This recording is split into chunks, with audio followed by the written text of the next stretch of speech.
Criticism for one politician isn't an endorsement for another. Dito ako natatawa pagdating doon sa mga taong avid fan ng mga kulay-kulay or mga politiko nila.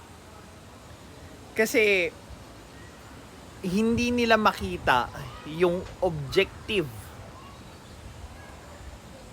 na action or bagay na mali. Kasi para sa kanila,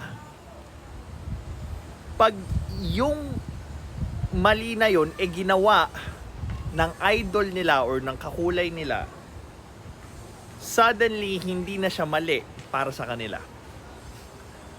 Nagiging subjective na yung tama at mali pagdating sa idol nila. Kaya nga ang madalas na tinatopic natin dito is issue, hindi tao.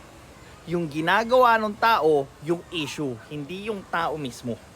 Para pag ginawa ng ibang tao yung issue na pinag-uusapan natin, alam natin na magiging mali pa rin ito dahil nakalagpas na tayo doon sa mentalidad or mindset ng pagiging panatiko.